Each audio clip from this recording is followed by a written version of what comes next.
Hello and welcome back to another video. In today's video, I'll be teaching you how you can override and disable vanilla recipes using a data pack. So let's get right into it.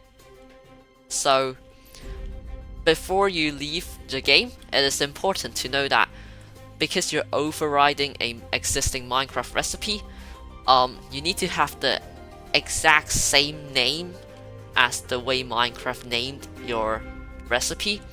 So for example, I want to change the recipe of iron ingots, for example. So in the game, normally you can put iron ingots into recipe crafting table and you'll get 9 iron nuggets.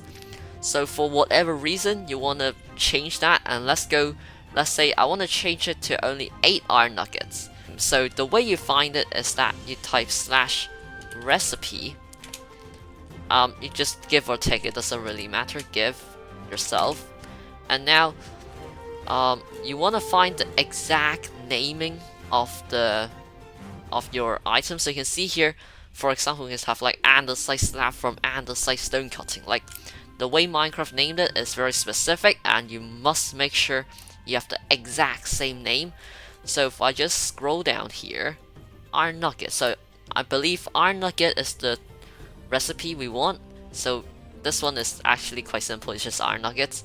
So for example, now I want to take iron nuggets. So now that we know that, we just want to simply go to the recipe generator again and just type in some simple stuff for it to generate. Back in the recipe generator once again, we want to click new empty file.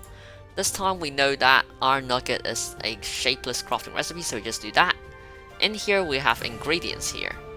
We just want only iron ingots, so iron ingots here, iron ingot, and the result would be the iron nugget, so down here. And we just want to set it to 8 this time, so you lose 1 nugget every single time you do this craft. Very simple. Now you want to copy this and go to Visual Studio Code here. So in here now. Okay, so now that you're in here, instead of putting a recipe in your own data pack here, recipe, you don't want to do that anymore. You want to go into Minecraft.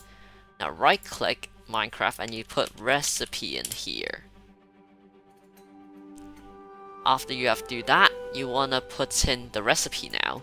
So new file, remember we solve in the command that is iron nuggets with nothing else. Whoops, spelled it wrong. Nuggets .json again. You want to make sure the name is exactly the same, otherwise it will not override it. Paste in your code and now you're good to go. So back in the game now, we want to type /reload again because we've just made this as something new, so we do reload. Okay, and to test it, we'll get ourselves an iron ingot. And if we just put it in the recipe here, now you see we only get 8 iron nuggets. So we have successfully override Minecraft's original recipe now. The final thing to change, if you want to disable a recipe entirely, it is actually possible to do so. So for example, if I just want to do something simple, I want to disable the recipe to craft iron boots, for example. So right now you can just do that and you can craft iron boots, but I want to disable that for like mini games and stuff. You don't want people to craft iron boots.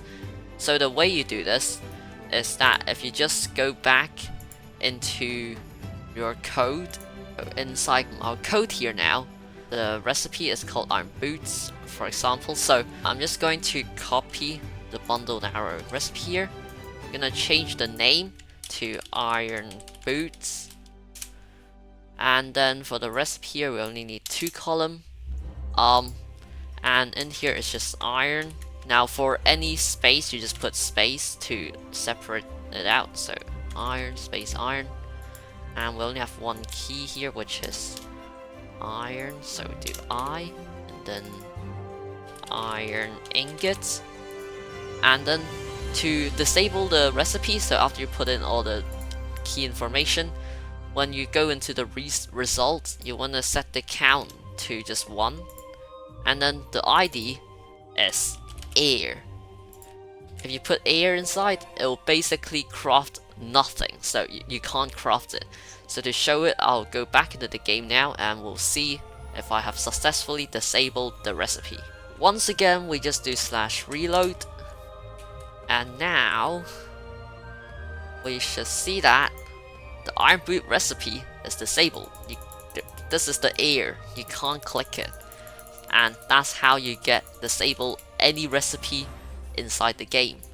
You just copy whatever is in it and then turn the results to air, and now you can't do it anymore. And it's just that simple. And with that, that's basically everything you need to know about overriding vanilla recipes or disabling them using a data pack. If you have any questions, please leave it down in the comments. And if you enjoy what you're looking and would like to support me, consider liking and subscribing to the video. And with that, I'll see you in the next video. Bye bye!